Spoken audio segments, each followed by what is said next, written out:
Hey, it's DJ Jamie. It's my Irish radio. Make it your Irish radio. Well, you did that. You're here. I appreciate that. So the next step in the process is simply telling a friend. That would be the best possible thing you could do. Do appreciate you being here. And if you dig what's going on, subscribe, like, follow, and share it with a friend. We truly appreciate that, because we like bringing you the best Irish music. And in Metro Detroit here, there's some groups bringing in some amazing Irish music into town. And there's an act coming in later this week. And boy, are we excited to have John Doyle coming to Detroit.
Coming to Detroit and joining us today. John, welcome to My Irish Radio. Thanks a million, Jamie. I'm looking forward. It's really great to be here. Yeah, actually be on the radio. I shouldn't say be there. I'm not there yet. You're not there. Just gassing up the van and getting ready to go. Right? Getting it all together. 2 days time on May the 14th, you're going to be at the Gaelic League here in the Metro Detroit area.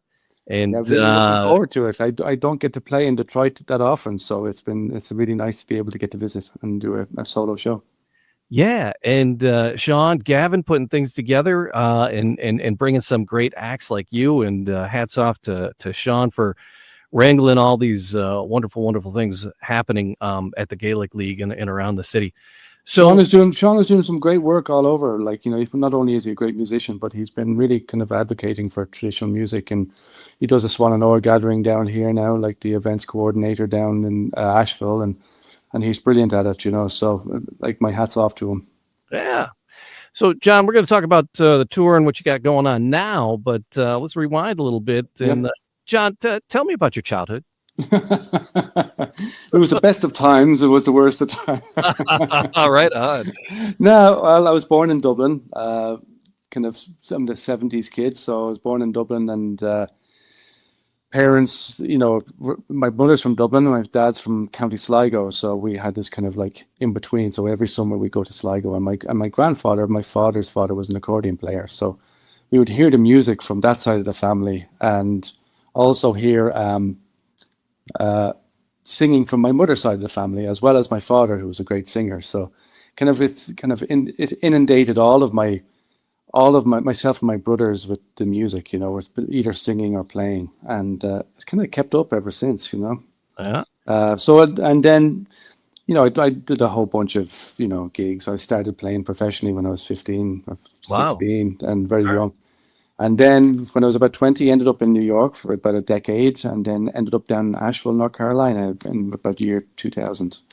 So what brought you to New York, and what were you doing for those years in New York?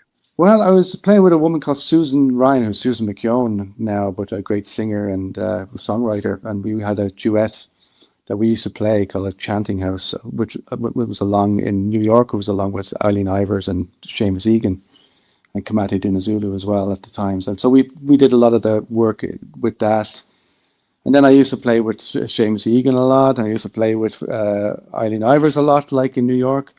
And among Tony DeMarco, of course, the famous Tony DeMarco over there. Yeah. Among others, James Keane as well. So there was lots of Irish music in New York.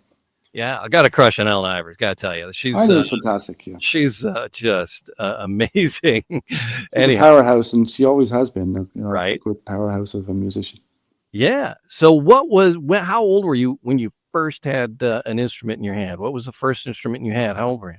Well, I think it was playing at 15 professionally. Yeah, I was about 10 or 11 when I started picking up my dad's accordion first, and then there was the guitar. And as soon as I got the guitar, I was playing it upside down because I'm left-handed, so I was playing it upside my dad's guitar. But I quickly outpaced all my brothers and him with the guitar because I kind of got obsessed with it. And then I kind of got my own guitar about 3 years after that. So it was that was about 14, and then I just kind of played and played and played.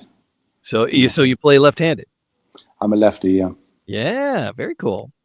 All right, so Solas, you spent some time playing with Solas as well, correct? Well, I was in the original band. We myself, Seamus, Winnie, John Williams, and Karen Casey were all in New York at the time. Well, apart from John Williams, he was in Chicago.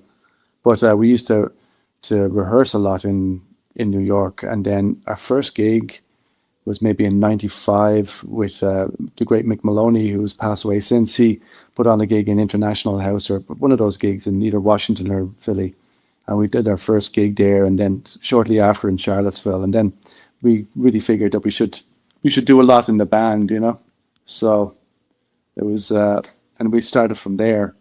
And then I did 4 albums with them about until 2000, and then kind of started doing my own thing after that. Yeah. Because I really like the arrangements that Solas has, and in your bio, one of the things says that you were the musical director for Joan Baez.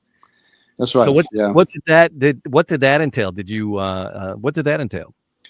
Well, it was at the time she was kind of trying to change up her sound a little bit, so she asked me if I could bring in musicians kind of that would help her kind of re-energize herself. So I picked Dirk Powell, who's a great musician, like all-rounder musician, old-timey and Cajun and kind of Americana, and who loves music, he loves playing.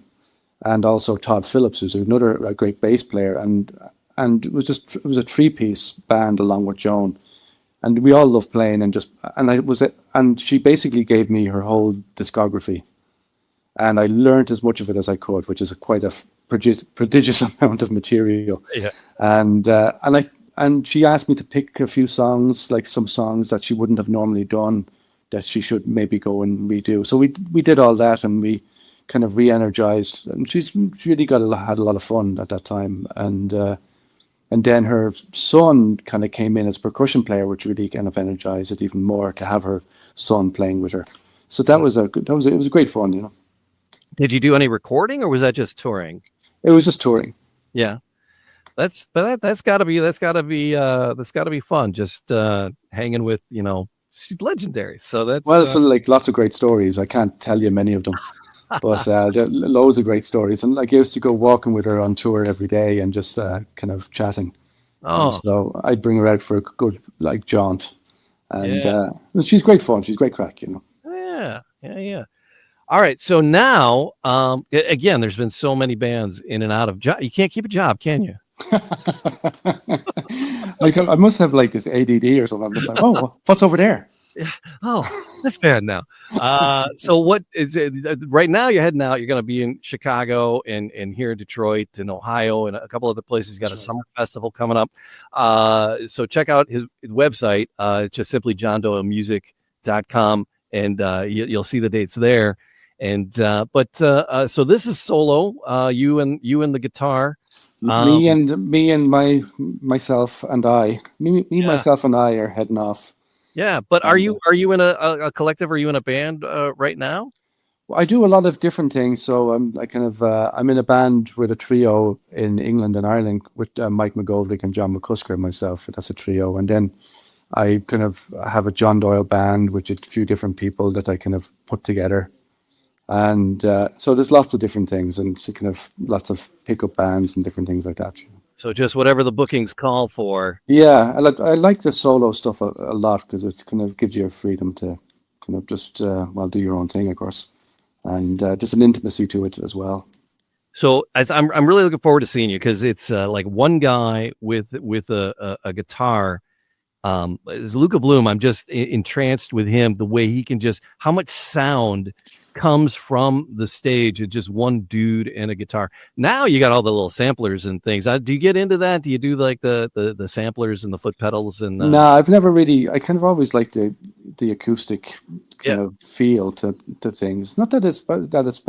There's lots of great musicians that do it, yeah. but as soon if you lose electricity, what are you going to do? Right. That's it. You can still sing and play guitar, Yeah. But it's but I always loved an intimate feel of just someone singing with a guitar, someone playing a guitar or any instrument, and just hearing that alone live. Because today's music is so, there's just so much stuff being thrown at you all the time, so many things being thrown at you, and it's like, even the music is perfectly done with like everything tuned and everything like that, and that's not going to be the night when I'm playing, you know. But it is live, and it's a kind of a community feel of getting everyone singing together and getting that feel of like singing sea shanties or any of those number of things, sad songs like murder ballads, love songs, etc. Yeah. And it kind of gives you the breadth and scope of humanity in a way that I've always liked in traditional song that you don't quite hear as much in modern song. It's interesting. So as you take off on the road, you're flying solo, so you get to pick the set list. What as for this adventure, is it going to be different for the different locations? Because you're playing the Gaelic League of Detroit, right? So is it going to be more traditional stuff, and then maybe something in Chicago might be a different venue? Is it going to be a different set list, or what do you have? What do you have in store for the playlists? What I tend to do is whatever I kind of feel like on the night, I'll play. So I've been working on this album of American Revolution songs of the Irish involvement in the American Revolution since it's coming up to 250 years. So I kind of was researching that. And so I'll probably kind of learn a few of those songs and kind of throw them in there because there's a few little gems. And so that'll be kind of interest to me anyway. I'm not sure if anyone else, but definitely for me. It's a very selfish venture, Jamie, like playing on stage because it is actually how it's really nice that like to be able to kind of just play and sing what you like. Yeah. And it's even better if people like it, of course, but I'd still do it. And, but it's great if people kind of get the reaction from it, as well. So. I'm looking forward to it. It's you're out there workshopping it every night. Exactly. Every night, like it's a big kind of step into the wild unknown. Yeah. Tell me about your guitars. How many guitars do you take on tour with you? I'll probably bring just like one or two for this one. I'll bouzouki as well, probably a mandola. Okay. Kind of swap between all of those things because each bring out a little bit different kind of quality. Right, right. Do you name your guitars? Are they your babies? Only when you can't play them. Uh, I'll name them bad names. You know.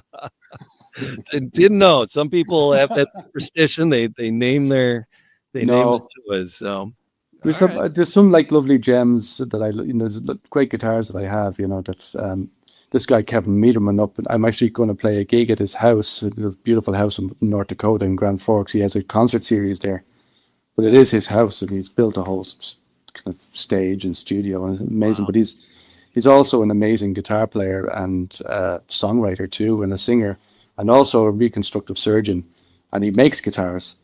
So he's kind of one of these people that are just you can get really annoyed with, and but he's an amazing and a lovely fella too. So I'm bringing up a few guitars for him just to kind of check up. It's kind of like every few years they have a checkup. Oh, nice. Yeah, Take them in for their annuals. exactly. So I like and maybe can persuade him to make me another one.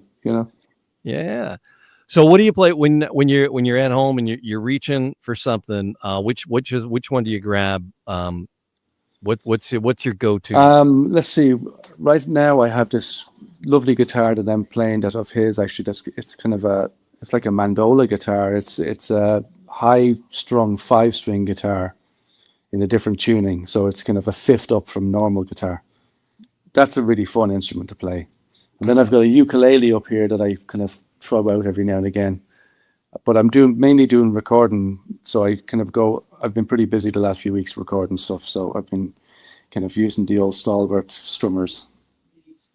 So now I'm interested because you said you're pulling some old Americana, some old like revolutionary type songs out. Where are you finding? Are you finding sheet music? Are you finding old recordings, or how are you finding this music? There's one of the I can't remember what it's called, but there's one famous book on the American Revolution songs. So I'm perusing through that. And then Dan Miller, God rest him, he's passed away a few years now. He was a great collector of songs, but he did kind of an Irish in America during kind of the revolutionary period and up until the Civil War, maybe a little bit further, and about revolutionary songs.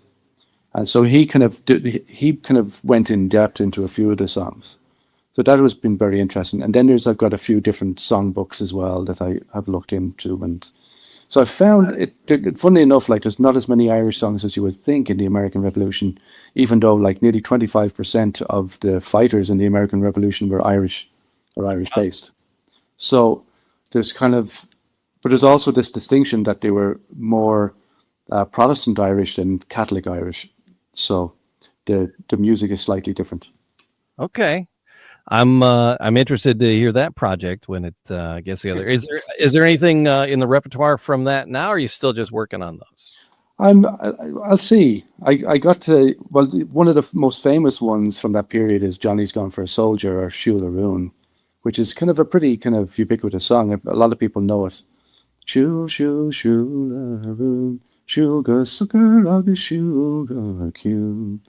So it's Johnny's Gone for a Soldier. Actually, on the first Solas album, we did it many years ago, and that's actually from Ireland in like the mid 1700s, and it went over to England to America, and it became one of their revolutionary songs from over there. Of course, The Girl I Left Behind Me is a famous one as well.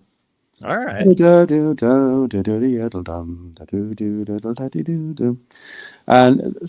there's ones that are much, much rarer. And they're the ones kind of interest me more, of course. But yeah. I might try. I did a recording with all my brothers singing harmony on Johnny's Gone for a Soldier, which I'm excited about. I enjoyed that. All right. Yeah. So your music, people can find it on the website. Where do the people find your stuff? That's a good question. Let's see. You can get some on my website, or you can get links to Compass Records, which is about 3 or 4 albums, but I'm on a lot of different albums. And so if you come to the gig, what is it, on Friday or Saturday? Saturday, is it? Thursday? Detroit is Thursday. Thursday. If you come to the gig on Thursday, I'll have two albums that you can't get anywhere else except from the gig. Okay. One is a solo record that I did that I've never put out. I just do it for live gigs. And then there's another one that's with a band called the Emigrant Band, which is a great old-timey Irish band that we can put together. So I'll have those together. And then for other albums, like, of course, Solas and all of that stuff, you can get them online, or they're on various platforms. Yeah. Of course, Spotify, etc. Awesome. All right. So what's next after you? So you're working on this American Revolution record. Is there anything else in the works? You got a couple festivals in the summer. What's beyond that? Yeah, well, I'll be doing festivals with a kind of John Doyle kind of band with Duncan Wickle and Lily Henley and Eamon O'Leary and myself. It would be a kind of fun band. And then doing a bunch of that, teaching a Swan Hour gathering, teaching at Brevard Arts Centre in May. It's kind of a guitar-centric thing. And then in August, I'm off doing a tour in England and then a tour in Ireland. And December's Christmas gigs, October on tour as well. So it's kind of pretty much traveling. Just grinding it out on the road. Grinding out. Yeah. I just love it. Well, I'm glad you're making Detroit a stop. Really looking forward to. Oh my! I'm looking forward to getting there and seeing everybody. You know, a couple of great friends of mine are from there. Like Cathy Ryan, of course, is from there that I play with quite regularly, and so she's kind of told me all about the scene in Detroit when she was growing up, which is kind of fascinating, you know. And so she won't be there. Or maybe she might be there. You never know. But she kind of comes in and out. She's living in Ireland right now, but she's a great singer. Yeah. So we were at and of course, who was just there? Andy Irvine was just there. Andy, a great friend. Yeah, myself and Andy are in a band together called Usher's Island, and myself, Andy, Donald Lunny, Mike McGoldrick, and Paddy Glacken. It's a great ensemble, you know. I love Donald. That's he does so many great things too. Another lefty. He's another. Just actually, there's a majority of lefties in that band. Just 3 out of 5. So we're going to take over eventually. But so it was fun. We're there. Andy's playing. We turn, and Dave King from Flogging Molly is there hanging out because his wife's from the area, and they were here. Oh, fantastic! And so maybe they're in town. Who knows? Gaelic League. It's an amazing place. My grandparents met there. Oh, that's so nice. That is where it all began in the 1920s. That's fantastic. Yeah, that's where they met. So I always have an affinity for the place because it's like, okay, this is where the party started. So, and we're gonna keep. If it wasn't for the Gaelic League, you wouldn't exist. You know, right? Exactly. So there you are. All right. Anything else we know? Because it's JohnDoyleMusic.com, right? Do I have that right? That's right. And if you come to it's the Gaelic League, I think it's 25 in if you book pre-book, and it's 30 on the door, I believe. Something like that, you know. And what else? I can't think. I'll give you a list of the few dates I'm doing. I'm to Thompson in North Dakota, and then at the great place in Celtic Junction in St. Paul, Minnesota, and that's in close to Minneapolis, of course. And Hill Point, Wisconsin, May 18th. In Chicago at Chief O'Neill's, that's another famous place, May 19th. Columbus, Natalie's Grand View, if anyone's from there. And May 21st is Peninsula, Ohio, and it's the GAR Hall, which is another great spot actually to play. So we got DJs in Seattle, so people are listening in Seattle. I love Seattle. Great. It's the Vox Hibernate. It's Rich Finn. He does a lot of stuff. So if you swing to, I know you're not heading to Seattle this time, but not this time. Yeah, every couple of years I head up there, you know. So we'll get you connected with Rich because he'll let folks know. And Louisiana, we got Tony Davrin. I know Tony. Yeah, he's doing a show on My Irish Radio. So Tony's good. Well, tell Tony I said hello. I got a man crush on him. Boy, he's like he does a great show. He's such a great musician too. So he is indeed. So all right, cool. I will see you in a couple days, and appreciate. Looking forward to it. And thanks for doing this. It was really fun.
you.